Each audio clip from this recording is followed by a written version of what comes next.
Ladies and gentlemen, we are live tonight for another edition of NASCAR Chase for the Cup 2005 Custom Schedule Season Race number 4 of 31 for the NASCAR Busch Grand National Series, and it is the Goodies Headache Powder 200. And it will take place at yet another historic track on back-to-back nights. Last night we were at the intermediate flat racetrack at Nazareth. That is no longer used in any of the top 3 series in NASCAR. Actually, no longer even really running any races. Same thing goes here for Rockingham, as we are at the Rock for race number 4 in the early going of this season. So this will be a fun race tonight. 200 miles, 197 laps will be the scheduled distance, and we'll see if Greg Biffle can go 4-0 to start the Busch Series season. So far, he is 3 for 3. He has led the most laps in each of the first 3 races, but he still only has a 74-point lead in the standings because of the consistency from some of the drivers behind him in points like Kyle Busch, Ron Hornaday, and others. We'll see if he can get it done, though. Like, share, and subscribe for more daily NASCAR content as we get into tonight's live stream and full race coverage. No qualifying, no practice for Greg Biffle. We're really putting the streak on the line again here today. Green flag is in the air, and we're underway. Manny Brown on the pole in the 83 car, and he'll lead the field down into turn 1. A lot of Cup Series regulars are back in this race. We didn't see a lot of them at Nazareth last night. In fact, Greg Biffle was the only Cup Series regular in the field, but now we have drivers like Matt Kenseth, Dale Earnhardt Jr., Mark Martin, Paul Menard, Johnny Sauter, and others. Kevin Harvick as well. Biffle's back. So this field is pretty stacked today. Manny Brown was able to lead lap 1, but now the 117 car looks like he'll get to the lead off the exit of turn 2 on lap 2. And he may be able to get 5 bonus points himself as well.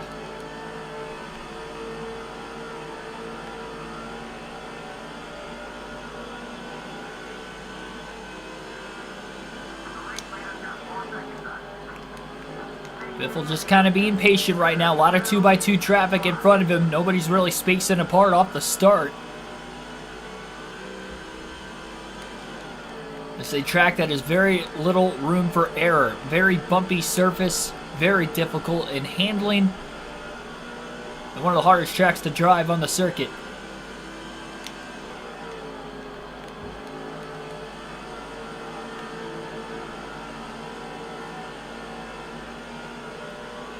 Alex's Gaming Channel, welcome to the stream. Dale Earnhardt Jr. now going to take the race lead away off of turn 4, our 3rd different leader at the start-finish line in the first 4 laps of the race.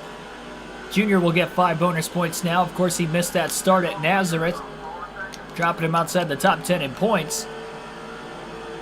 He was in 2nd place in points going into Nazareth before he failed to make the start.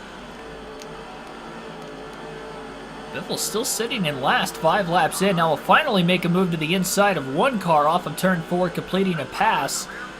Looking to the bottom, 3 wide into the tri-oval. This is going to be interesting. Very deep dive. Got to give credit to the 2 cars that were on the outside, giving Biffle enough room. 3 wide you wouldn't think would work at Rockingham, but it actually did work out pretty well that time. Biffle up to 39th. Matt Kenseth, who started 40 seconds, a couple spots ahead of his teammate Greg Biffle already. Biffle underneath the 108 car. Biffle's car feels great despite no practice or qualifying. The handling is there, at least for the short run. We'll see as the tires wear on how exactly it's going to end up going.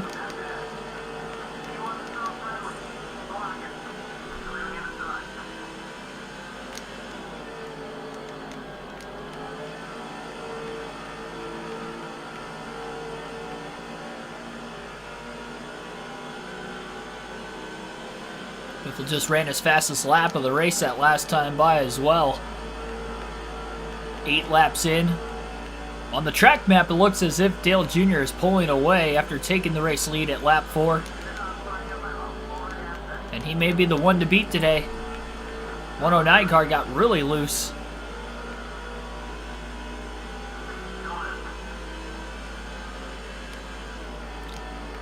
Will Greg Biffle be able to stay undefeated? That is going to be the big question as we get deeper and deeper into this Busch Series season. If he can make it through tonight, the next race is really going to be tough. Talladega will be race number 5 on Friday night.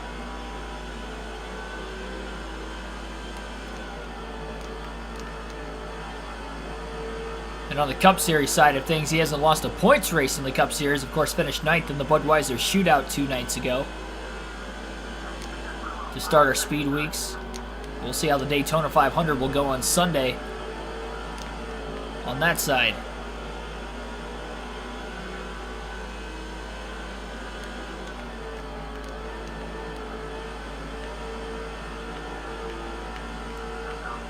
Pretty good run off the exit of turn 4. Biffle to the inside of the 107. Makes the pass. Now underneath Craig Miller in the 168 car.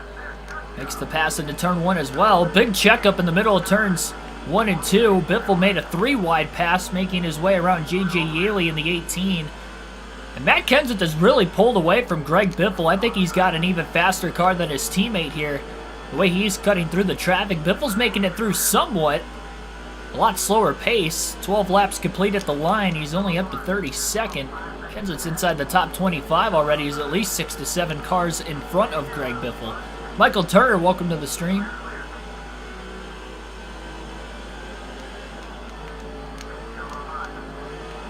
Thunder 03, Protection 1, 400.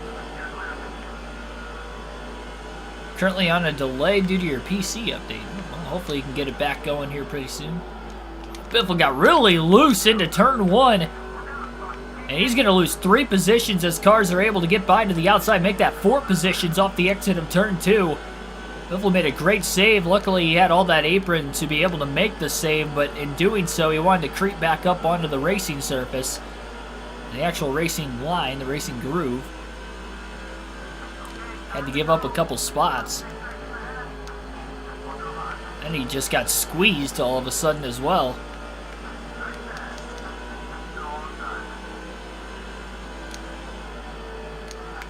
Dive bomb to the bottom. Craig Miller gets into the left rear. Greg Biffle nearly turns and both cars get sideways, but they're able to keep it going and hang on. Biffle loses another spot on the outside because of it. That was a very late dive getting into the corner by Craig Miller, and that nearly caused our first caution of the night. Remember, we went caution-free at Nazareth last night, so it's been a couple races since the last yellow, and we only had 1 at Bristol in race number 2 on the season. Another car to the inside of Greg Biffle is the 60 is definitely struggling in the early going of tonight's race on speed. Oh, car hard in the wall, crash! Turn 1, up and over! Big flip! Out of the rear view of the 60 in turns 1 and 2, a terrible crash. The 103 just got junked. He didn't completely barrel roll, but he came up off the ground quite a bit. And I thought out of the rear view he flipped when he came back down the track. Terrible crash. Our first caution of the night at lap 18. Heavy damage to the 103. Greg Biffle will pit. Means he's at the back of the pack as it is. He has not had things go his way so far. Not going to make any adjustments during this first stop, but everybody is pitting. So Biffle not the only one on pit road. This will be interesting. 4 tires and fuel for the 60, so everybody's pitting at lap 18 after a vicious accident in turns 1 and 2 on 2 of the generated drivers. The 103, though, hard hit, T-boned into the outside wall, and then when he came back down the track, gets launched off the front bumper of oncoming traffic.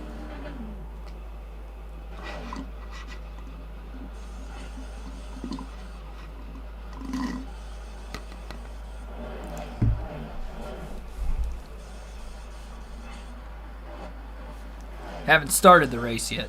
Starting 8th. Well, good luck. See where Biffle will cycle out of the pits. A lot of the cars he's around were pretty much right around him when he came into the pit lane. Now, Biffle's luckily kept his car fairly clean. Outside of Craig Miller getting into his left rear just a tad, getting him loose in one corner. Luckily, Biffle was ahead of that nasty accident that was at the back of the pack. Green flag back in the air. Lap 21. Manny Brown lost a lot of spots on pit road. Remember, he started on the pole, and after 21 laps, he's already back to 28th. And Greg Biffle was able to gain 3 positions in the pits from 32nd now to 29th. So not a bad stop by any means, gaining 3 spots. Didn't make any adjustments, though. He was definitely getting loose after only about 15 laps into the run. Tire wear is very crucial here at Rockingham. Not sure exactly how far we can go on fuel in this race. Can't really remember from Season 1. Remember, Season 1 we ran at Rockingham at the very beginning of the year, so it has been a very long time since I've raced at this track in general. At least in the other series that aren't the modified series. There's no pit stops anyway in that series. And a pit stop at lap 18 for everybody during the caution is very interesting as well. I'm curious to see if we'll end up getting any debris cautions from the 103 car. Now, I know everybody pits, so that would include the 103. He had a lot of damage after the accident. That's assuming he's still in the race, of course. Biffle's gained 3 spots since the restart already in the first 3 laps after the restart. Pretty much gaining 1 spot per lap. Dale Earnhardt Jr. also did win the race out of the pit lane, got the restart from the lead. He was pulling away before the caution. 3 wide in front of Biffle into turn 1. Billy Parker to the inside of Tim Fedewa in the 107 car. Biffle charging on the bottom, gets by the 107. Now he's on the inside of Fedewa in turns 3 and 4. Parker drifts up the track a little bit. Bottom opens up for Biffle to get underneath Billy Parker for 21st.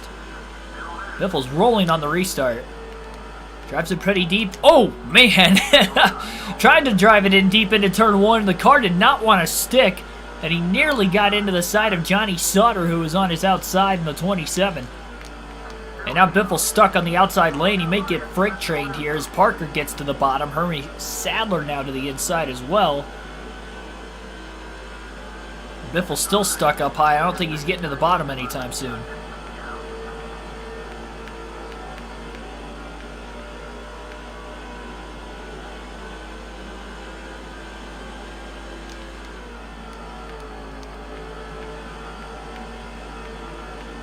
This is going to be interesting. 3 wide off the exit of turn 4. Sadler bounces off the wall and then bounced right into Greg Biffle, squeezing him into Eddie Hammock in the 119 car down on the bottom of the racetrack. So Sadler's mistake almost turned into our second accident.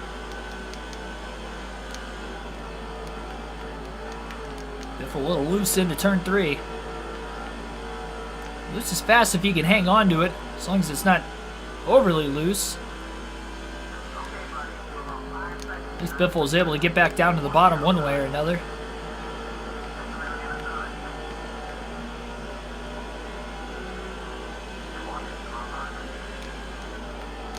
The 13 car still to his outside. He'll finally clear him into turns 3 and 4. Wonder how far up in the running order Matt Kenseth's made the charge already. Biffle hasn't seen him in a while. Amazing how quick that 17 car was able to get through the field. 3 wide through turns 1 and 2. Biffle on the bottom. Going to be side by side, 2 by 2 into turn 3. Biffle making gains once again. Up to 17th at the start-finish line at lap 31. Johnny Sauter's really pulled away from him. He was right in front of Greg Biffle a little bit ago. Biffle just clear high on Kenny Wallace. Big slide job off the exit of turn 2. Making the clearance and making the pass for 16th. Cerebral Assassin, welcome to the stream. So again, if you're just tuning in, not only like, share, and subscribe for more daily NASCAR content, but also we have had a caution, a pretty bad wreck at lap 18 involving at least 3 cars. And the 103 by far had the worst of it, getting T-boned into the outside wall. No safer barrier, of course, in this game still in the early 2000s, and not only that, but he slid back down the track, got hit in the rear so hard that it launched the car up into the air. Came back down on all four. Didn't completely flip, but he was up on the front bumper basically and then slammed back down. He's riding around with heavy damage. There's a little bump and run up ahead. Sauter gets moved to the outside. Great run by the 128 car to get underneath Greg Biffle in turns 3 and 4. Biffle with a little bit of a mistake going a bit wide off turn 4, and that costed him some momentum. Biffle's kind of been struggling in this race, though. He hasn't really looked like he's got speed that could contend with the leaders at all. See him losing 2 positions this lap. Big block by Jason Keller in the 22, and a great crossover by Greg Biffle to get back to the bottom, drive past Keller, and back to the inside of the 128.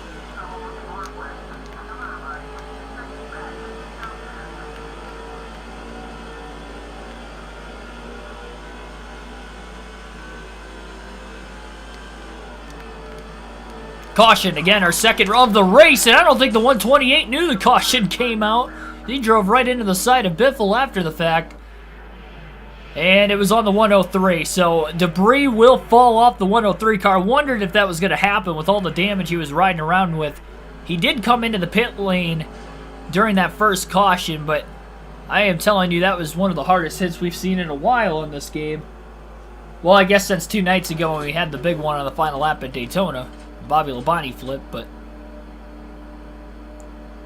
this was just a hard impact from car to car.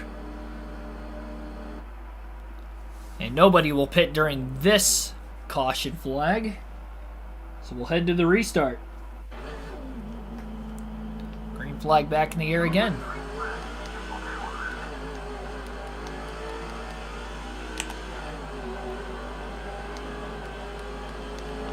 Johnny Sauter spinning the tires as he probably upshifted in the middle of turns 1 and 2. Biffle did not take off well at all. Kind of spun the tires himself. He will hang on to the position at least, but you can see how far ahead everybody else gained on him. New leader at the line, Kyle Busch, steals it away from Cup Series regular Dale Earnhardt Jr. and a young 18-year-old Kyle Busch, full-time in the Busch Series.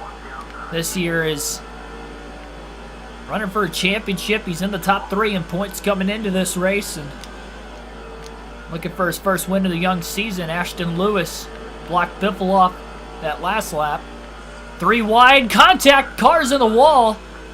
Casey Atwood and Johnny Sauter got together and nearly caused our 3rd caution already. And that stacked everybody up behind them, including Ashton Lewis. Biffle gains 4 spots in 1 lap because of it and moves up to 11. Kyle Busch is our 4th different leader already in this race. Junior has led the most. Biffle hasn't even cracked the top 10 yet. Survived the carnage. It's been behind him for both cautions so far. We'll see if we get any more debris cautions off that 103. I don't think it'd be impossible at this point.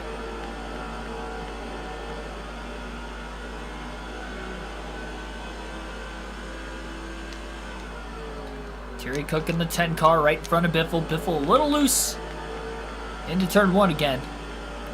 Notice when he does get loose, it's strictly on corner entry. He's really good in the middle to the exit of the corner.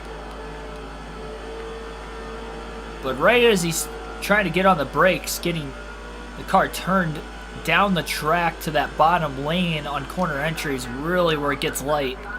The rear tires want to slide. Not even halfway through the actual tire stent itself. Again, it's only going to likely get worse. May have to tighten it up a bit more. Cleared Terry Cook off the exit of turn 2. Cook going to try the crossover. Trying to get back to the inside of Biffle. Came close. Big block by Biffle in the tri-oval. He hangs on. Drives it in deep to the bottom of the track. Little contact with Cook.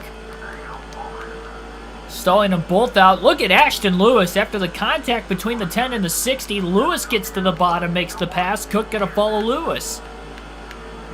So Biffle, after getting into the top 10 briefly for the first time, now is right back to 11th again. He scraped the wall a tad off turn 4 as well. I think Cook's going to clear Biffle off turn 2, and he does.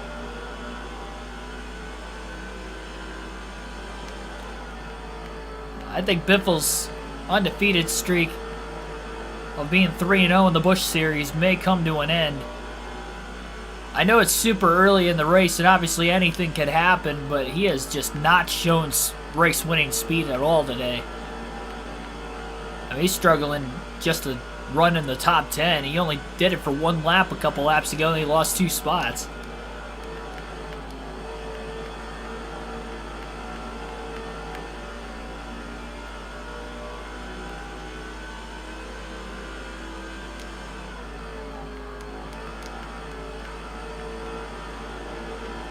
Dale Jr. now back in the lead on Kyle Busch. Still sitting at 4 different leaders, but this will be the 4th different lead change of the race.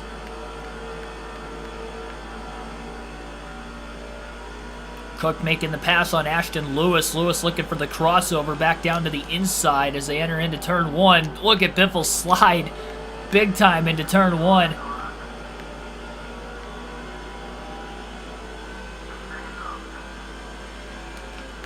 Oh, Cook just body slams him into turn 3. That actually hurt Cook. And now Cook's in the wall off turn 4. He's all over the place. Lap 50. Just over a quarter of the way home.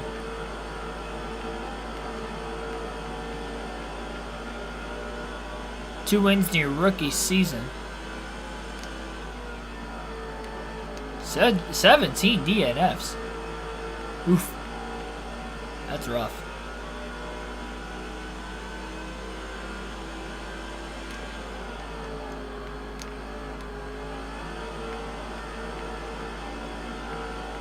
Lewis looked like he got a bit tight. Biffle not close enough to get underneath him. Kyle Busch, by the way, back in the lead again. Now we have 5 lead changes.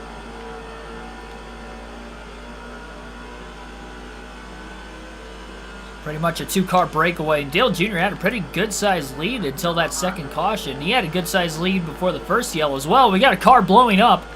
Somebody is blowing smoke down the backstretch trying to get to the bottom of the track. Whoever was in the top 5, that's going to be a tough break. It will be a position for Greg Biffle, though. And we'll have to see who it is when we get back to the line. Matt Kenseth. Oh, man, almost trouble off turn 4. I was looking at Kenseth. And then Mike Bliss ended up tangling with another car into the outside wall. And Biffle gains 4 positions that lap with Kenseth blowing an engine, and then the stack up off turn 4 in front of him, moving him up to 7th place, as high as he's been in the running order so far tonight. And that's a little scary seeing Kenseth blow an engine early in the race. He looked very, very fast. Maybe one of the fastest cars in the field. Got into the top 5 after starting back at 42nd. Deep in the field with his teammate Biffle, and oh, Biffle, one of his teammates now out of the race with a blown engine. Only 54 laps in.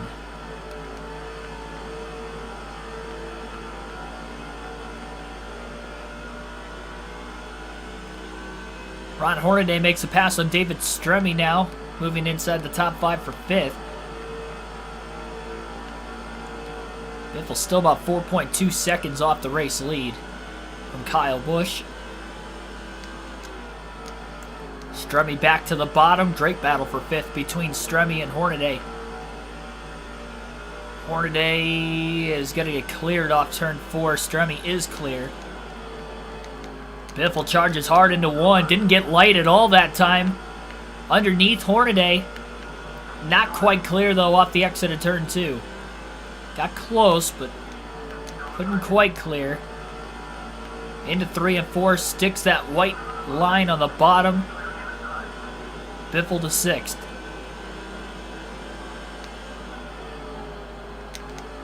A little loose getting into turn 1. Yeah, DNF is definitely not helping. Especially when you have that many.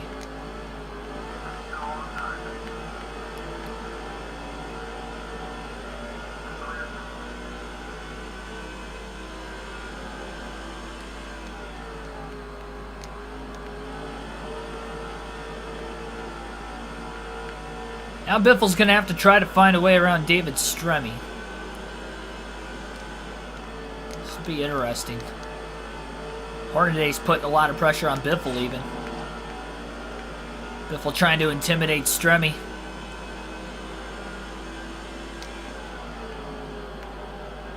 Trying to get him loose. Oh, he did! Intimidation at its finest. Greg Biffle intimidates David Stremme. Stremme loses 2 positions in 1 corner, dropping back now to 7th, and Biffle for the first time tonight is in the top 5. Riding in 5th at lap 60. That was smooth. Stremme just got really loose up the track he went and did a great job keeping it off the wall, but lost so much momentum and so much time in that corner. Biffle makes the pass. And Hornaday got by Stremme as well, so he's still putting a lot of pressure on Biffle for position. Biffle sits about 4.5 seconds off the lead.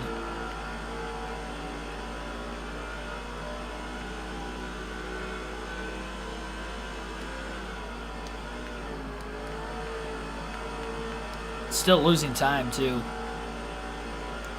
Well, he scratched and clawed his way to the top 5. That Matt Kenseth engine failure also helps, because otherwise Biffle would be in 6th right now.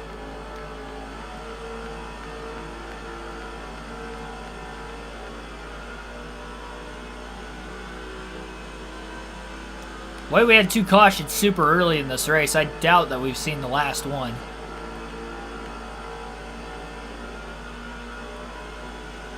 We'll be interested to see if we get any green flag pit stops in this race, and it'll also be interesting to see if these guys can actually make it on what I would have to assume would be a 3-stopper, considering they pitted very early at lap 18 during the caution.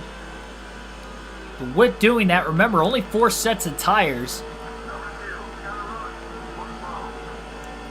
And we've used 1 already.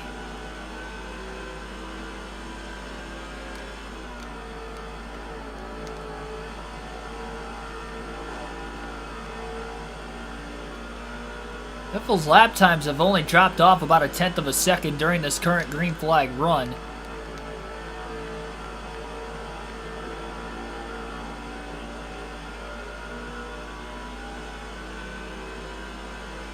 Biffle trying desperately to break away from Ron Hornaday. He is not able to do it.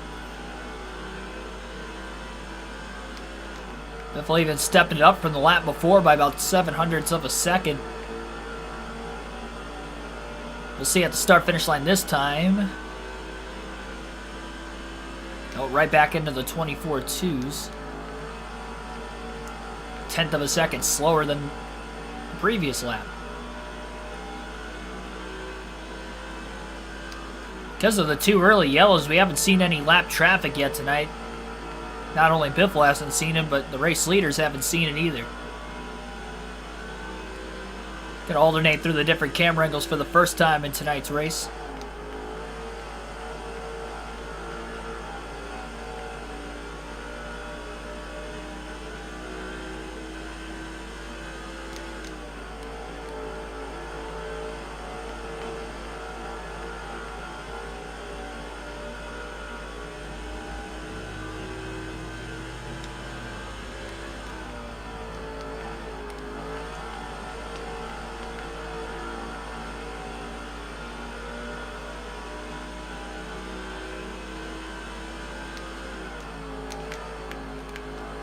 Pretty loose. Catches the car, but slides up the track a bit more. Right when he was starting to gap Hornaday, it looked like, then he made that minor mistake.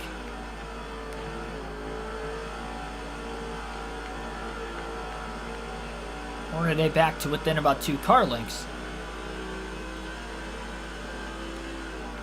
It's crazy when you look down the back straightaway how much banking it has. Even on the flattest area of the racetrack.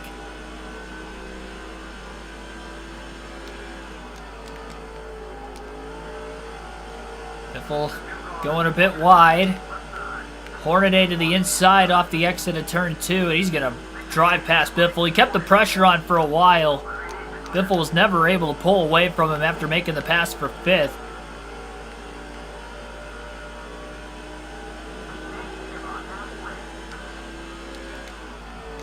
Biffle charges hard into turn 1, gets back to the inside of Hornaday. Hornaday wiggled just a bit. Biffle able to capitalize. He has not cleared him, though. Hornaday still on the outside. Biffle still on the bottom. Great battle for position going on right now. Lap 72. And Biffle's easily clear into turn 1. Hornaday maybe trying to back the corner up to get the crossover going. But he was not able to do it that time.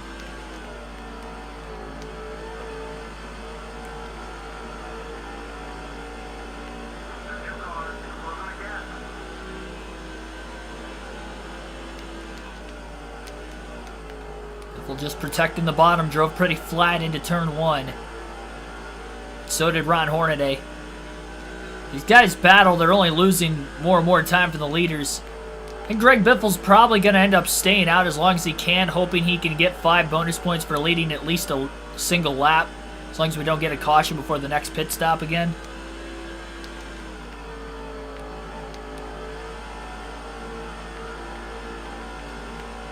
That's the plan and the hope, at least. So we don't know if it's still a 3-stopper or if it's going to be a 2-stopper to the end. Especially with the caution laps we've ran so far. We went green after the pit stops at lap 21, but then we've had 3 more caution laps since.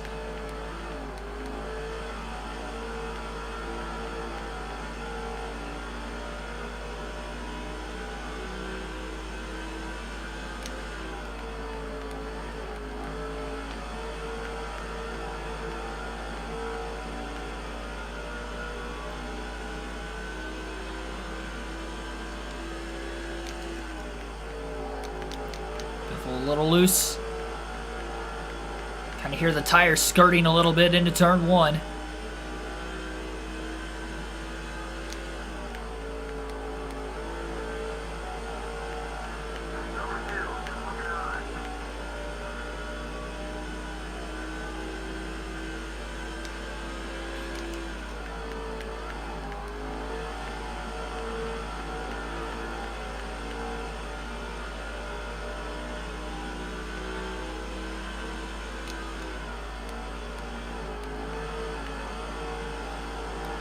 I think Mark Martin's in 4th place. He hasn't really pulled away from these two, but neither Hornaday or Biffle are really closing in on him either.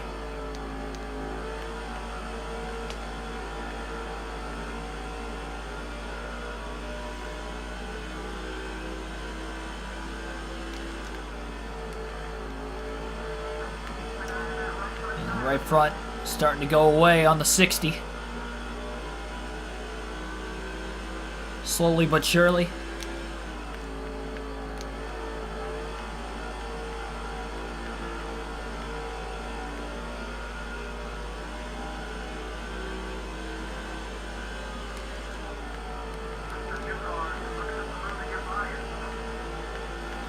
Biffle and Hornaday have definitely broken away from David Stremme after Stremme got intimidated and a little bit loose, went up the track, lost 5th place, fell back to 7th. He may still be in 7th place, but he is nowhere close as far as interval-wise to the 5th and 6th place cars ahead.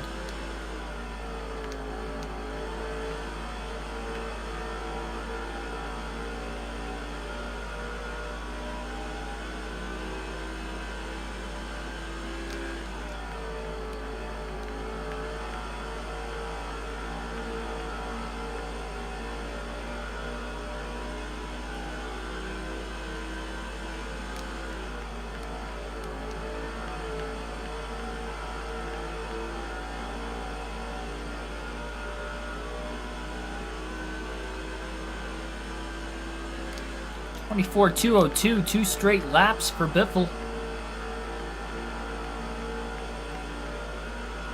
It's about as fast as he's going to go past halfway through a tire stint here at the Rock.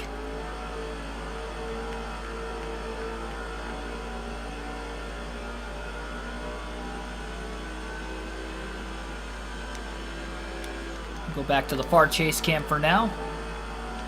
We'll alternate through the different camera angles one more time later in the race.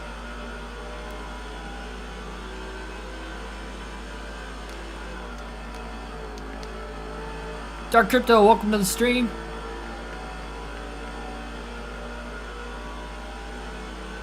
Updated the YouTube UI.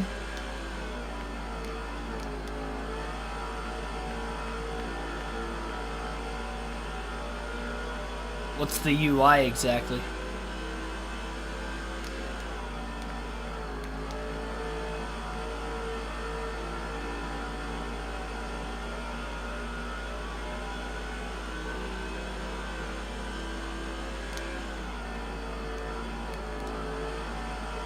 By the way, lap traffic, excuse me, is holding up Greg Biffle, or sorry, not Greg Biffle. It's allowing Greg Biffle to close in on the leaders. Kyle Busch and Dale Jr. struggling, and the lead has gone down from about 4.8 seconds at one point to 3.6 to 3.7. Maybe Biffle's finally found an equalizer as far as speed goes, compared to the cars that are running in positions ahead of him. Fly Guy only 773, welcome to the stream.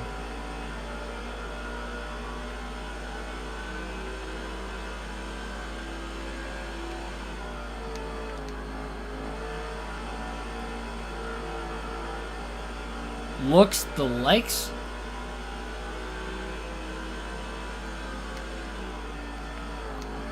I still don't know what exactly you're talking about. I'm trying to comprehend. Biffle stepped it up to a 24.1362 laps ago. Back to the 24.2s again. He's not able to put consecutive lap times up like that. Not this deep into the run, at least.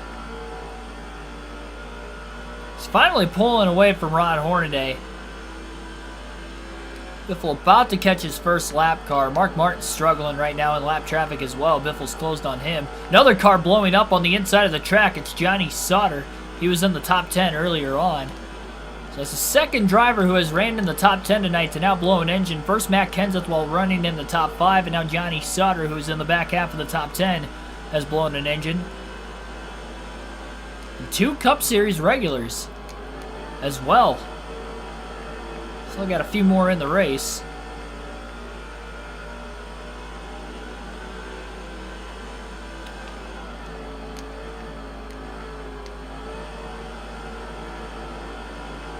Biffle has a run off turn 4. Couple lap cars in front of him. He's got the 117 car directly in front of him, who gets a little loose. Almost gets into the 103. 103 has repaired a lot of damage from that accident he was in earlier. Of course, we had a debris caution even about a dozen laps or so after the first yellow. Back on lap 18. Contact with the back of the 117 that time from Biffle. 3 wide, almost into turn 1 before the 117 cleared the car to the outside in the 86. Oh, and the 117 bounces off the wall, but so does Biffle, it looks like, off turn 2 as well. There's a couple mistakes there.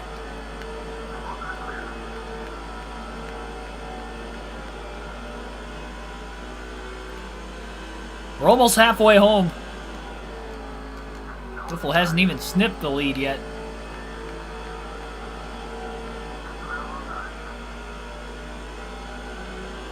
He's right back to 4 seconds off the lead now that he's gotten to lap traffic. A lot of drivers struggling with it right now. 86 cars really blocking Greg Biffle as well into turn 1. Biffle gets a bit loose to catch the car. Ron Hornaday starting to close back in on Biffle again.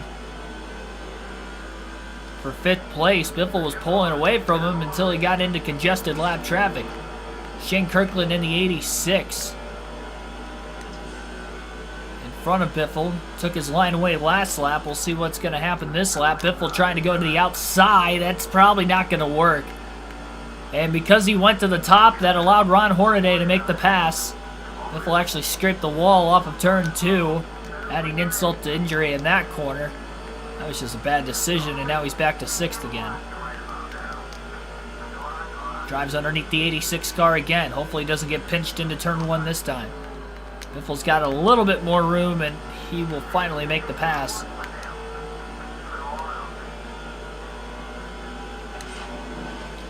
Well, he intimidated David Stremme in turns 1 and 2 earlier. He's going to try to intimidate Ron Hornaday. Hornaday gets a little bit loose. Now the left front's starting to go away on the 60. Biffle's got to run into turn 1. But the 2 sent it off just as deep, if not even deeper.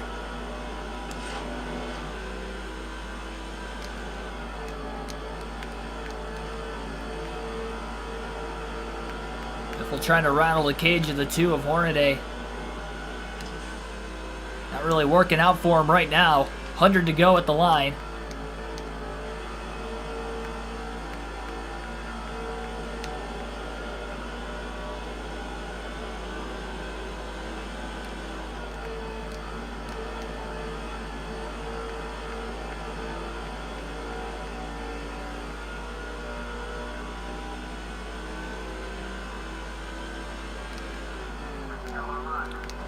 Biffle locks the front tires up a bit. Powered it down into turns 1 and 2, but still can't quite get to the inside of the 2. Lap car in front of the 2 into turn 3. That would be the 108.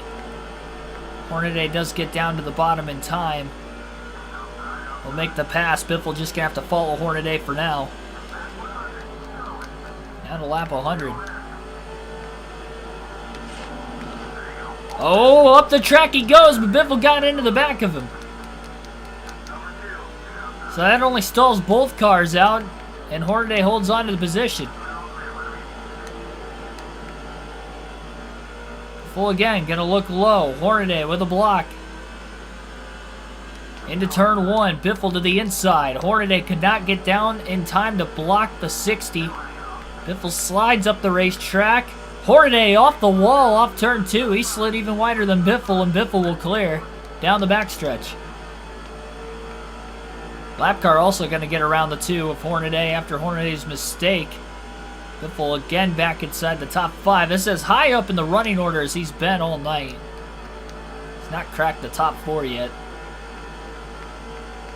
And as we get closer to the first set of pit stops, it'll also be interesting to see if Greg Biffle can lead a lap in the middle of green flag stops, depending on how everybody else goes. And it looks like we had another driver blowing up on the inside of the racetrack. David Green in the 37 having issues. So now David Green having problems. And now we'll be seeing some green flag pit stops, it looks like, on top of it. Car in the pit lane this time. Can't tell who it is.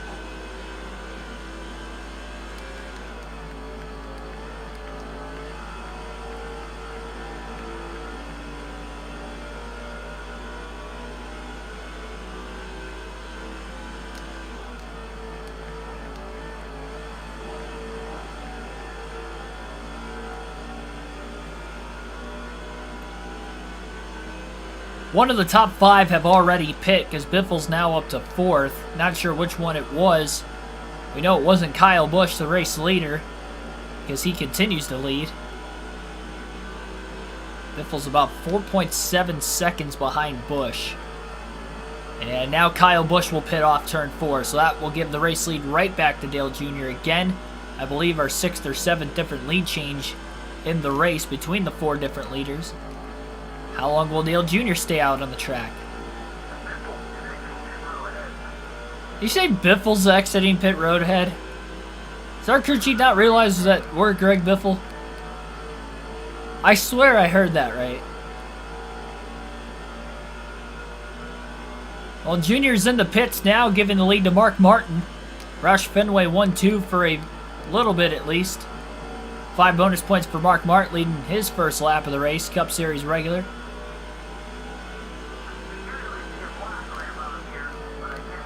And now we'll see when Mark Martin pits. Will it be this time? No, it will not be. Yeah, he said Biffle's coming on. He said Biffle's coming off of pit road right now. We're still on the track. 90 laps to go at the Rock. Biffle's got about 1/8 of a tank of fuel left. Trying to stretch it as far as he can. Maybe he'll get a caution. We've had a couple today. A couple cars pitting, but they're both lap cars. Mark Martin's still on the racetrack. Biffle's about a second off the lead. He has still not led. And he would like to lead the middle of green flag stops. He's obviously losing time to the leaders by staying out on these older tires. But he's desperately trying to get 5 bonus points. Came in with the points lead, but only by 74. And 2 of the guys in the top 3 in points have actually been outrunning him most of the day, including Kyle Busch, who came in 3rd in points, about 94 back. He's probably led the most laps and was leading into these pit stops just past the halfway mark. Is it still a 2-stopper for Greg Biffle after that pit stop during the caution flag at lap 18? Again, we had 3 laps under caution since then as well. Interesting. Martin still on the track. Not allowing Greg Biffle, who is running full-time in the Busch Series, despite being the Cup Series regular. Martin on his own strategy. Stays out another lap. There's a lot of lap traffic around Martin, though, right now that's cost him a little bit of time because Biffle's now within about 7/10 of a second. Biffle overdrives turn 1, though, trying to get to the inside of Jason Keller in front of him. Only 2 lap cars in between the 9 and the 60. Martin blocks Terry Cook into turn 3. Martin pits this time. That will give Biffle the lead off of turn 4. So 5 bonus points for Biffle. He'll lead his first lap of the race. It took 112 out of the 197 laps to do it. And it took also green flag pit stops to do it as well, considering that he was in 5th when the pit stop started. Clears Keller off turn 2. Keller gets into the wall. We stay green as he keeps it going straight. That would have been a caution Biffle would have loved to have. He's not the last car on the lead lap still to pit. He's got about a 10-second lead. 10.5 seconds, though, back to the car behind him.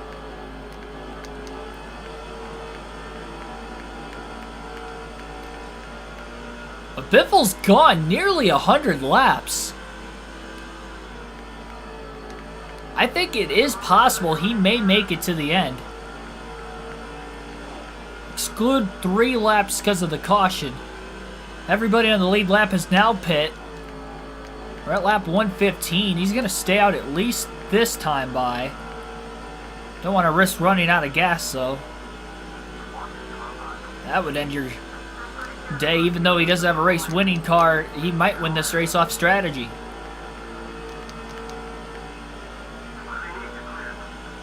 That may be the plan at this point.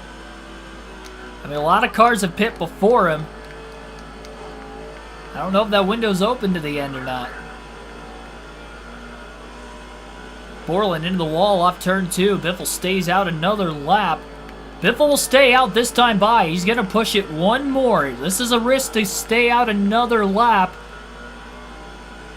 Lap 117. 81 laps to go now at Rockingham.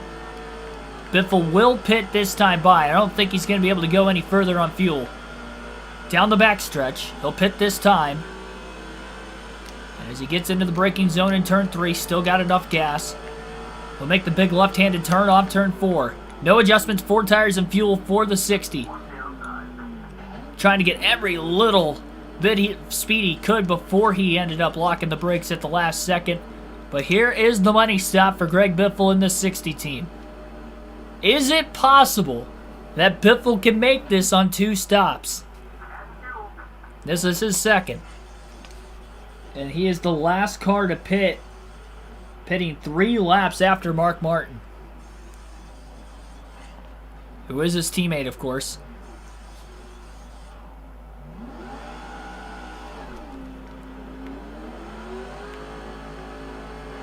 And we'll see where Biffle cycles when he comes out of the pit lane. There goes Dale Jr. Jr. cycles to the lead, so he cycles ahead of Kyle Busch. And that's despite the fact that Kyle Busch had actually pitted about a lap before Dale Jr. And how about Greg Biffle cycling to 3rd? He was 5th when he came into the pits. He'll cycle to 3rd. That's a pretty fast stop for the 60 team, considering they were the last car to pit. Even got in front of Mark Martin, who pitted 3 laps before him, and he was about 6 or 7 tenths of a second ahead of Biffle. Martin looked like he may have been caught behind that lap car. He's still trying to pass, though, in turns 3 and 4. So now Greg Biffle has a little bit fresher tires compared to the 2 cars in front of him, which would be Dale Jr. and Kyle Busch.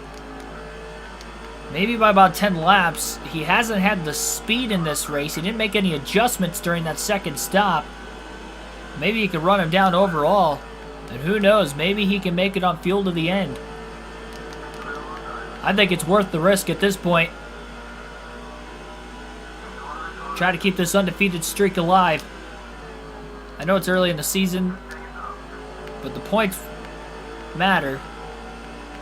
Especially in a season-long points format. He's only got a 74-point cushion. Talladega's the next race. Our first of 2 trips to Dega this season. We got a little loose into turn 3, even on the short run that time as he was underneath the 117, but he still clears him off turn 4. Did a great job keeping it off of him as well. Cars One Boy, welcome to the stream. Wow, it's been almost a year you've been on board on the channel. Thanks for being a long-time sub.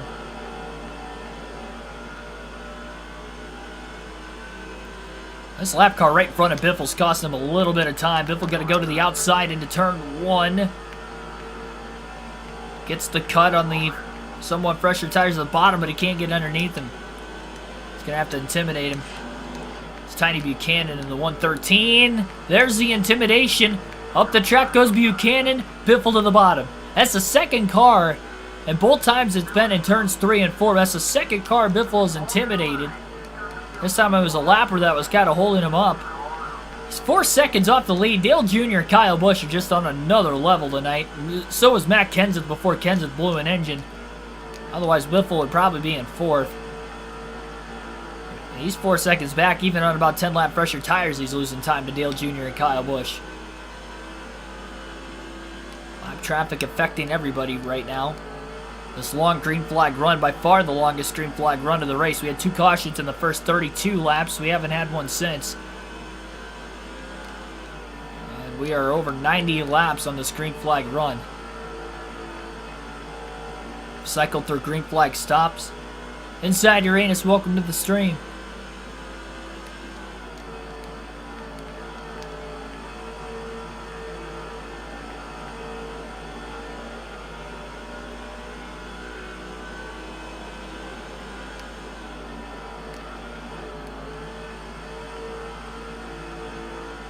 Contact with some lap cars up ahead.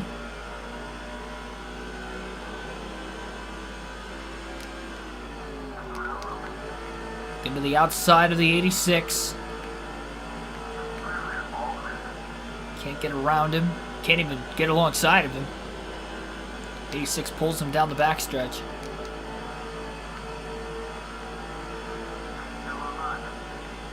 Great corner for Biffle. 70 laps to go at the line. Biffle would have to go 81 laps on fuel to make it to the end of the race. I think he could do that. He was able to go 96 laps without pitting. And we had a caution in the middle of that, which would mean that he was able to go about, realistically, 93 laps on fuel. Under green. With 81 to go, he can definitely make it. Now, everybody else is in a little bit even tighter of a situation than what even Greg Biffle is.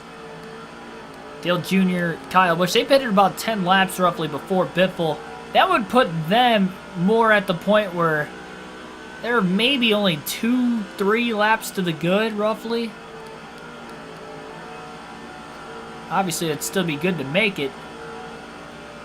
I think the difference is being 197 laps instead of 200. I think that's the major difference, really.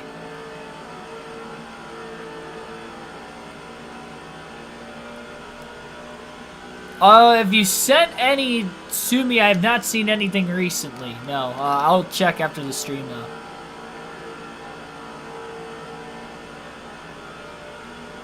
Had some smoke in turns 1 and 2. I think we might have had a couple cars on the wall that last lap.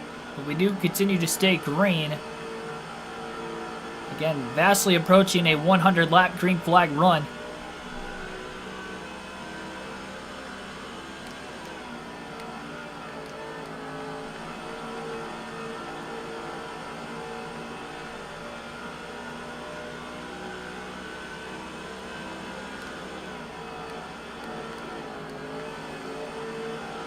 I haven't been getting notifications with the messages on Instagram. I know I have them on because I get notified from time to time. Like, I got notified with the message I got yesterday from somebody at NASCAR wanting the approval to use some of my clips in the 100K cameras thing that Fox Sports is doing with the Clash. Like, I got that, but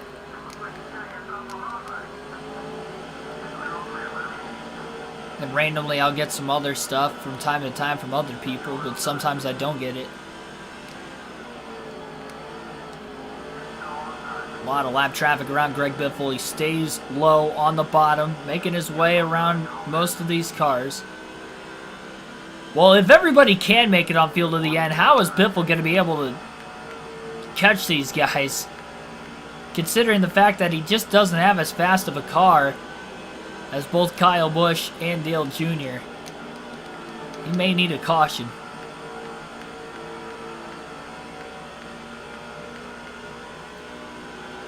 And then the decision to pit or not, it's going to be an interesting one, especially if some guys are tight on fuel. Now, caution would obviously better the chances of being able to make it as well without having to make another stop.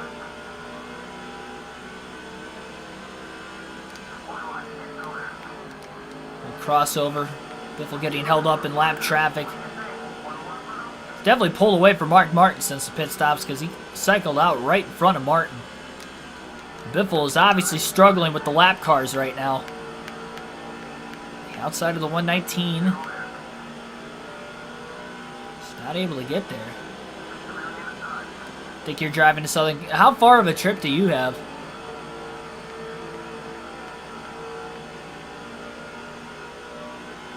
I know for a fact I'm going to have to leave the Friday before the race. I'm literally going to have to drive 16 hours 2 days in a row to get there on Sunday. I mean, I may not have to drive that many in one day considering the race is at noon. Like, I could maybe like finish up the last 2 or 3 hours that morning of the race. I would have no problem doing that. And I'll probably have to leave the track and come right home after, like start it at least, so that way I can get home at a decent time on Tuesday, because I'll have to be back into work on Wednesday. Oh, mine is 33 hours. It's ridiculous.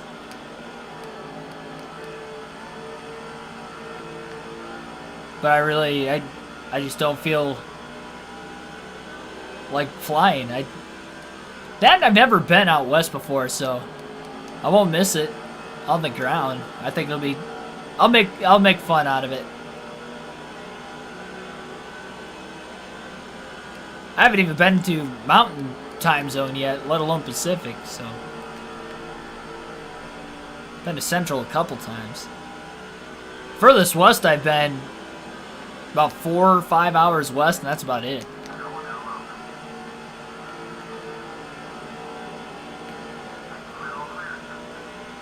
I mean, when I went to Road America, that's as far west as I've been.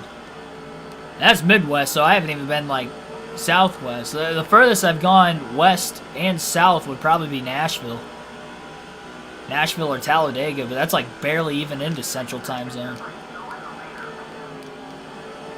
I've not been east of the Mississippi. Or west, sorry. I've not been west of the Mississippi. Get my directions wrong. Greg Biffle has just been stuck behind Eddie Hammock for the longest time. Lead is down to 5.5 seconds. Biffle's going to need a caution if he's going to want to get back into this race. Or get into this in any way, shape, or form. Look at him be aggressive, though. 3 wide to the bottom. And he'll complete the pass on both drivers. That was a great move by Biffle. He was stuck behind Hammock for a long time. I have never even seen an In-N-Out. So I have never had it. Yeah, I don't know if I'm going to go into Los Angeles or not, because where I'm coming from, that would be about an extra like half hour to 50 minutes depending on traffic. It just depends on what time I get there. I don't know. I just don't think I have enough time. If I wasn't going to Daytona the week before, because I'm using most of my vacation time for that. I'm not using vacation time for Auto Club. I have 2 weeks of vacation right now. I'm using 1 week for Daytona. And then I'm still working during the week between Daytona and Auto Club. Not a full 40 hours, but I'm picking up a shift to at least get over half of the work weekend. Plus, I would technically be getting 30 hours because my last vacation day would be Tuesday from Daytona. And then I'd work Wednesday, Thursday, and then leave Friday morning. Probably about like 5 a.m. Super early. I'm just praying that I don't have a snowstorm so I can get there on time. Once I get far enough west, I think I'll be fine, but until I get out of like the Midwest region, where snowfall could be likely this time of the year, is going to be the big thing.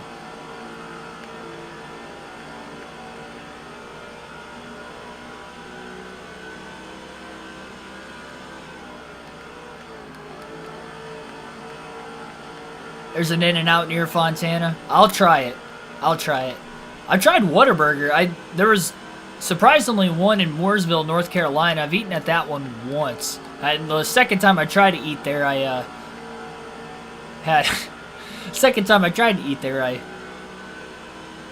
got ran into while I was in the parking lot before I even got out of my car. I got backed into, I guess, by a guy in a pickup truck in a trailer full of old washers, dishwashers, and dryers. Old appliances, and had to switch out my rental cars.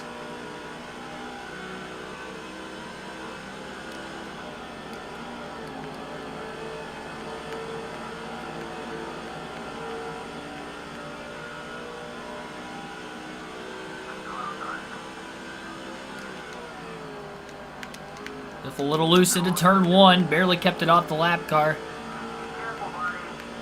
A lot more clean air in front of Greg Biffle now. So that'll be nice. But we have less than 50 laps to go. Looks like 47 laps left now for Dale Jr. at the line. It's a great battle, though, between Dale Jr. and Kyle Busch throughout this race. They've been pretty close in laps led. They've changed the lead between each other on the actual racetrack, not even including green flag pit stops, a couple times. And maybe there's a hope that Greg Biffle could stay undefeated if not only we get a caution, but maybe they are short. But by my calculations, Dale Jr. and Kyle Busch should be anywhere between 2 to 4 laps to the good. Should be. Kyle Busch actually pitted about a lap or two after Dale Jr., so he's more towards that 4 laps to the good. Jr.'s more towards the 2. So if I had to imagine one was going to run out, it would be Dale Jr. We'll see.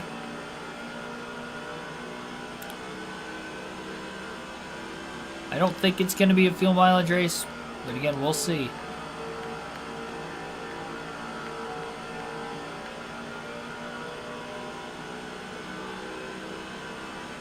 I think that very first caution at lap 18 was just enough for these guys to be able to make it on 2 stops from there. Just crazy because everybody pits so early. I didn't even know. I just pit because everybody else was pitting. Stay on the same strategy. I was going to pit anyway because I was in 35th when the caution waved. Started at the rear. I wasn't gaining many positions. So I was like, let me just take fresh tires. Give me about 18 lap fresher tires. And then we ended up having another caution a little bit later. Which if we didn't get that second caution, I don't know that everybody else would be able to make it on fuel. Then they'd be anywhere between no laps to, or anywhere really between -1 lap to +1 lap as far as Kyle Busch and Dale Jr. go. That one debris caution that we had for that second yellow of the race at lap 32, everybody stayed out. That is the difference And Dale Jr. and Kyle Busch likely being able to make it versus not being able to make it on gas. 15 people watching right now. Thanks for everybody tuning in late in the race. Just saw Billy Parker slap the wall off the exit of turn 2 and Biffle passed him. Biffle undefeated in the Busch Series. He has not led, except for the fact, well, I guess he has led during green flag pit stop, so he did get 5 bonus points. But he's only led 3 laps today, and again, it was only during green flag pit stops, and that's it. 5 seconds off the lead. He really hasn't been within 3.5 seconds of the lead at all in this race. So he hasn't even been able to sniff it. He does not have the speed the 8 and the 5 do ahead of him. The 17 was also quicker. We got one car blowing up. Made it into the pit lane. We'll stay green. We've had 2 cautions. Maybe we see one more. I don't think it's impossible by any means. And that's pretty much Biffle's only hope of trying to stay undefeated in this Busch Series season.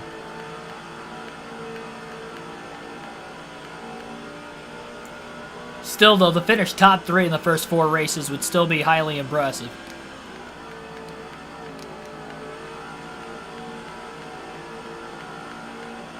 Average finish would still be below 2. With a 3rd place finish.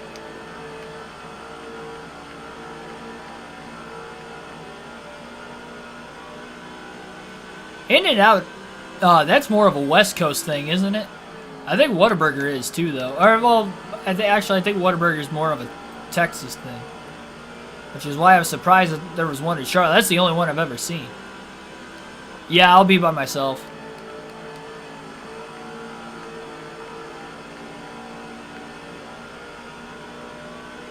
My dad's going with me to Daytona, but I'll be by myself at Auto Club.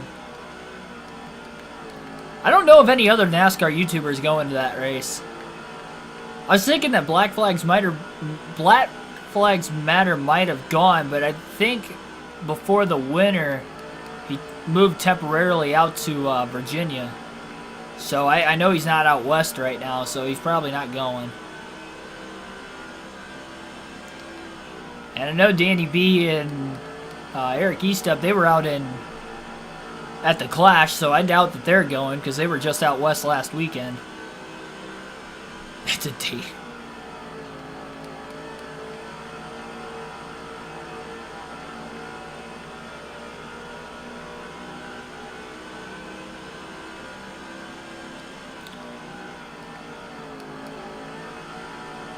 Yeah, I personally don't want to really go to any more exhibition. The only chance I would ever go to another exhibition race, because I know how short the event is, and that event flew by this last weekend. I know that from Bristol 2020. The only way I would go to one is if somehow Michigan had one because it's super close, or somehow I happen to be within an hour and a half to 2. If I'm within a couple hours, I'll go, but it has to be like a one-day trip. Go down, come back after the race kind of situation. Oh, this bot. We haven't seen this bot in a couple weeks, but it's back, and I don't know why. Thanks for Inside Uranus being on top of it. I don't know what's going on there. I'm going to pause it and report it. That's, what, like the 4th different time now? But it's been a couple weeks. It was pretty repetitive, though, the first few times we saw it. Oh, no, never mind. You already hit it. I was going to report it. It won't let me report it. Oh, no, there it is. There we go, report.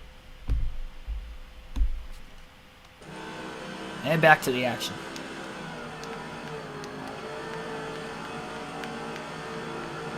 Biffle's 4.6 seconds off the race lead. 32 laps to go at the start-finish line.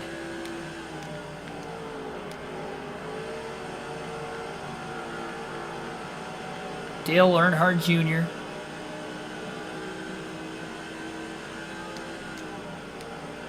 Still the leader. Joshua Rumsey, welcome to the stream.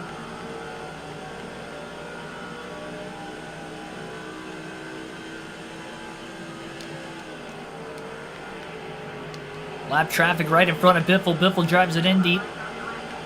Biffle's halfway on fuel with 32 to go. He's definitely good to the end. So Greg Biffle's about 9 laps good on fuel. And now that we know he's 9 laps to the good, maybe Dale Jr. and Kyle Busch are short on fuel to the end. I mean, Biffle's closing in kind of randomly. He hasn't really closed in on the leaders at all today.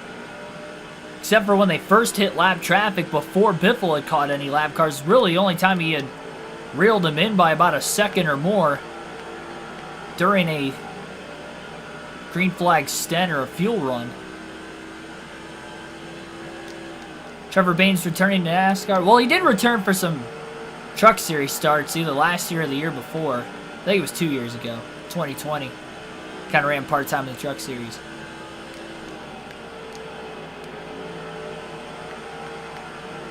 Reported terrorism. Maybe that'll keep it away. Biffle to the outside of Casey Atwood. Oh, Atwood threw a terrible block into the corner. And Biffle got knocked into the wall.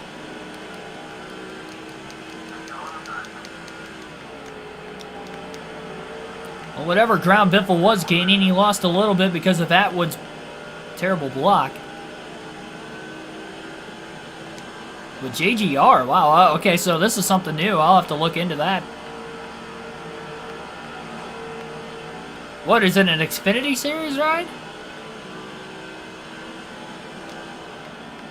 Saw it on NASCAR Racing. Yeah, I have to look into it. I haven't seen anything, at least during the day. It must have happened from the time I left work then. Biffle again looking high on Atwood. Not going to be able to make the pass there on him either. Biffle's 4 seconds back. I think that Dale Jr. and Kyle Busch are trying to save fuel. It's a lot tighter than what I originally thought it was going to be. The problem is Biffle would be gaining even more time if Casey Atwood wasn't holding him up. And there's a lot more lap traffic where Atwood came from. Manny Brown, the pole sitter. Jason Keller's back. The 176 car in front of him. Side by side, Atwood to the inside of Brown makes a quick pass. Underneath Keller now as well. Biffle to the bottom of Brown. 3 wide now off the exit of turn 4. Oh, contact. Somebody got together. I think Keller and Brown might have gotten together off of turn 4. That allows Biffle to clear a couple cars. And he's got Jimmy Hill in the 116. The long-lost cousin of Timmy Hill. That's what that's made up, by the way. That's not an actual fact. 18 car for 7 races. So is Ty Gibbs not running full-time this year? That's a shame if he's not.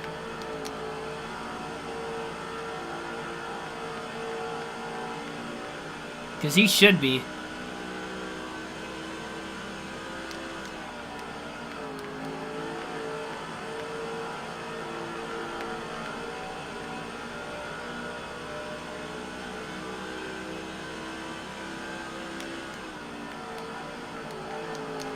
Loose down into turn 1 again. Biffle's only 3.4 seconds off the lead. I don't know if he's got enough time to make it up, though. They're probably pacing themselves well enough that Biffle should be able to stay in front.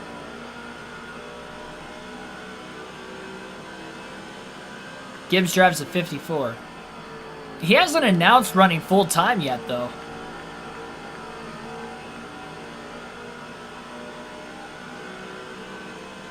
Welcome to the stream, Billy Kramer. Just in time for what could be a lot better of a finish than what I thought we were going to have. Biffle has closed in. He was 5.5 seconds back. Now he's 3.3 back at the line. He was only a 1/10 of a second quicker, though, that last lap. Dale Jr. and Kyle Busch potentially trying to save gas to the end of the race. Biffle's 9 laps to the good. They pitted roughly 10 laps before him. But we know Dale Jr. pitted about 2 laps before Kyle Busch. So we're probably looking at Dale Jr. If anybody in the top 2 is going to be short, it would be Jr.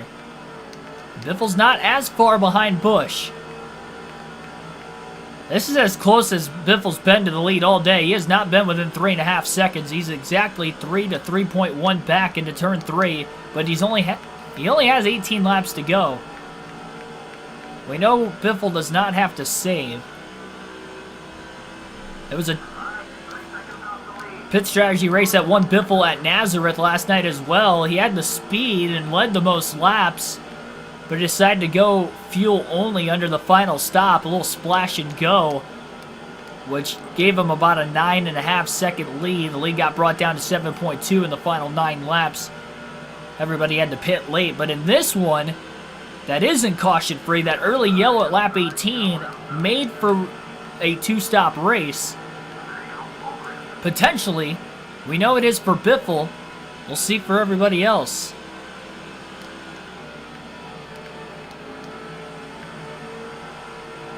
Yeah, you would think it'd be full-time. 16 to go. Biffle actually about a 1/10 of a second slower that last lap. It could be lap traffic that's holding up the 8 and the 5 as well. Maybe realizing that they have to pick up the pace a little bit, especially if they're racing each other. I mean, it's one thing if they're both saving fuel, but if Junior was saving fuel and then now Kyle Busch has caught him, so Dale Jr.'s got to pick the pace back up again, that's interesting too. This weird race length and being 197 laps and not like it's an even number is definitely making a difference, especially with the way the 2 cautions fell in the first 32 laps. Also making a difference in this. Still the only 2 cautions we've seen so far tonight. 14 to go. Oh, Biffle with a bump. Trying to move Bobby Hamilton. Didn't really work though.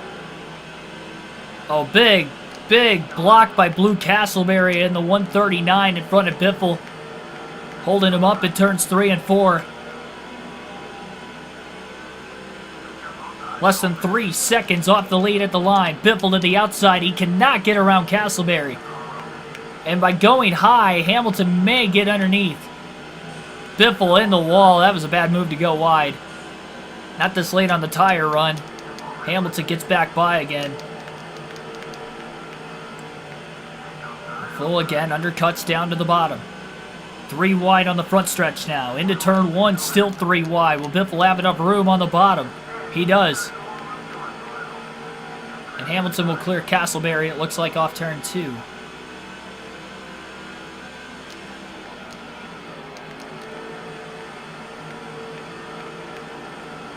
.7 seconds.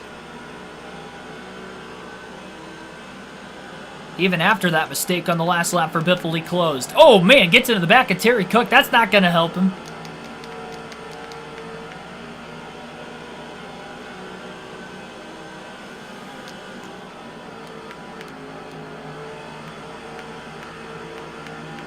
It's down to 2.4. 10 to go at the line for Dale Earnhardt Jr. at Rockingham. Biffle locked the tires up into turn 1. Pushing extremely hard. I didn't even think this was possible at 5.5 seconds off the lead. There's 2 cars up there side by... Oh, Terry Cook's out of fuel. Cook is pitting. I think these guys are trying to save fuel to the end of the race. We have 9 laps to go. 2.1 off the lead into turn 1. Dale Jr. and Kyle Busch are on fumes, you'd have to assume. Is it possible? Biffle has led 3 laps tonight, only in the middle of green flag pit stops. Might win this race on fuel mileage. And the weird cautions early in the race may actually keep the undefeated season alive in dramatic fashion, to say the least. 7 to go, though, this time by. It's down to 2.1. He hasn't closed, though, the last 2 laps. A lot of lap cars still in between, both himself, Kyle Busch, and Dale Jr. How far behind is Kyle Busch compared to Dale Jr. as well? Biffle clears another lap car into turns 1 and 2. Oh, man. A little loose off the exit of turn 2. He's been battling a loose car most of the night. It's mostly been on entrance, though, not so much the exit. Oh, the 86 is blocking Biffle. Biffle all the way to the apron. 3 wide.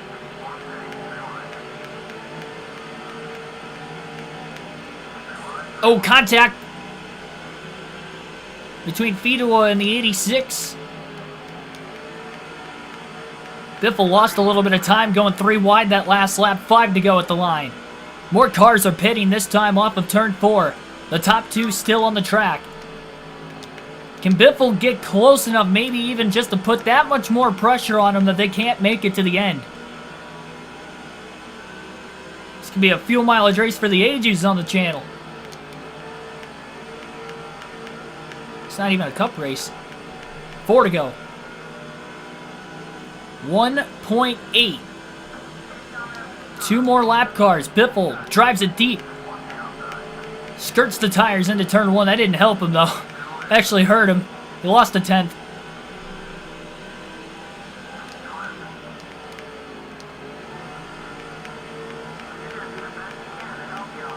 Now we'll get around the 117 in turns 3 and 4. That lap car bounces off the wall off turn 4 as well. 3 to go. Biffle down to a 2.5 seconds. Man, this is so close. He is just hoping they run out. Oh no, Dale Jr.'s lost the lead off turn 4. Kyle Busch has ran down Dale Jr., who's led about the last 80 laps since Biffle pitted. Oh, Biffle gets loose though into turn 1. He is pushing extremely hard. Still got so many lap cars in his way. Into turn 3. Coming to the white flag. No cautions on the final lap. Biffle's about 1.2 off the lead at the line. And do Kyle Busch and Dale Jr. have enough gas to make it to the checker? Down the backstretch, Jr. pulls out of line. He's going to try to make the pass on the final lap into turn 3. He's on the bottom of the racetrack. Kyle Busch goes wide, and Dale Earnhardt Jr. will take back the lead on the final lap of the race to win at Rockingham. And on fumes as well, they're able to make it on gas to hold off Biffle back in 3rd. Dale Earnhardt Jr. wins. Last lap, last corner pass. Getting his first win of the Busch Series season. Keeping the streak of Cup Series regulars going to victory lane. They have now won the first 4 races. And Dale Jr. and Greg Biffle have won them all.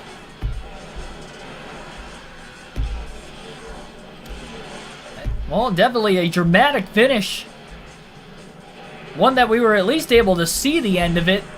From 5.5 seconds back to about a second flat at the line. I mean, we didn't have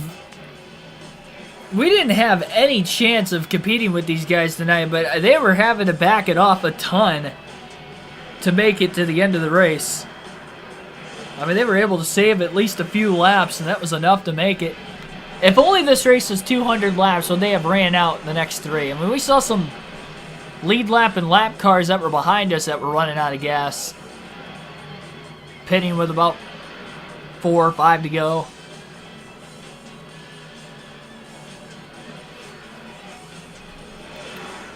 Take a look at the finishing results. Dale Jr. not only wins, but gets a max points day. He led 117 of the 197 laps.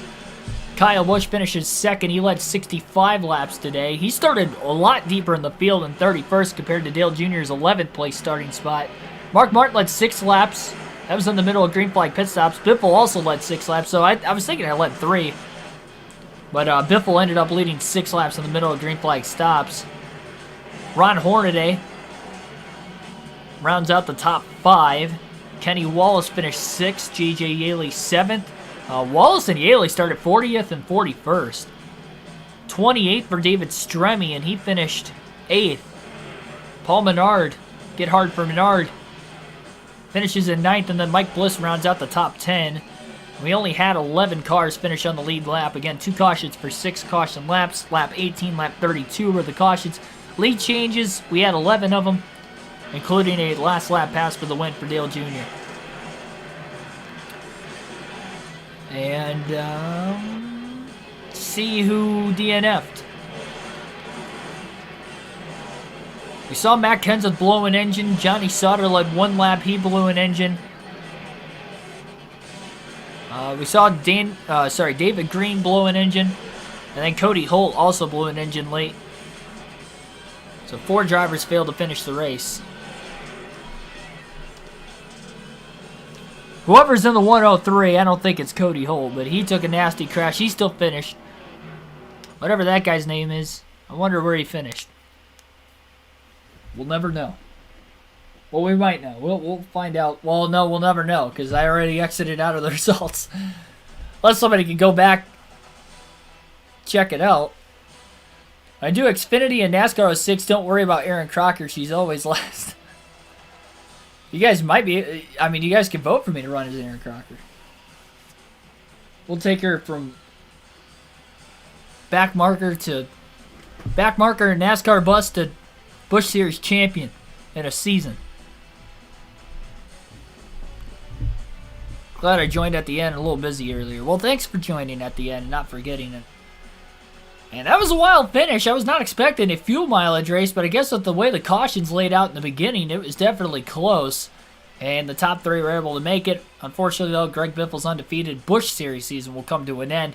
Still has won the first 2 Cup races. Obviously, he didn't win the most recent Cup race, but that was a non-points race in the Bud Shootout where he finished 9th.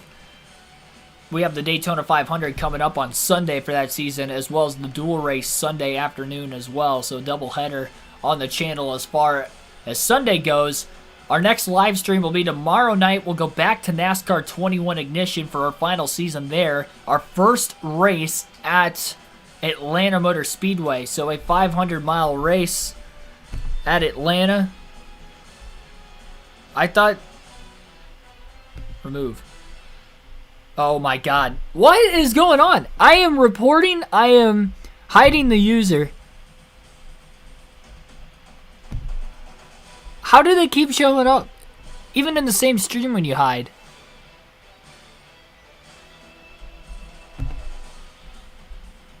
This doesn't make any sense. Right as I was in my outro. Way to ruin the outro. Anyway, tomorrow night's stream at 6 p.m. Eastern Standard Time. NASCAR 21 Ignition. NASCAR 21 Ignition tomorrow at... Oh my gosh, what is going on? I am unhiding... This is ridiculous. They're hidden. It literally says unhide user on it.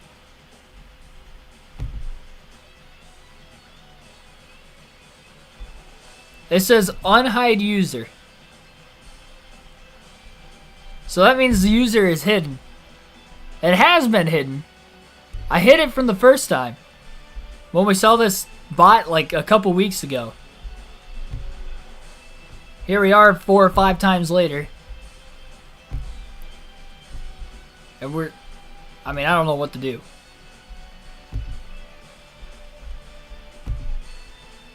Well, that's not the way to end the stream. We had a great race. That should have been the end of it. It is the end of it. We're going to forget this ever happened. Like, share, and subscribe for more daily NASCAR content.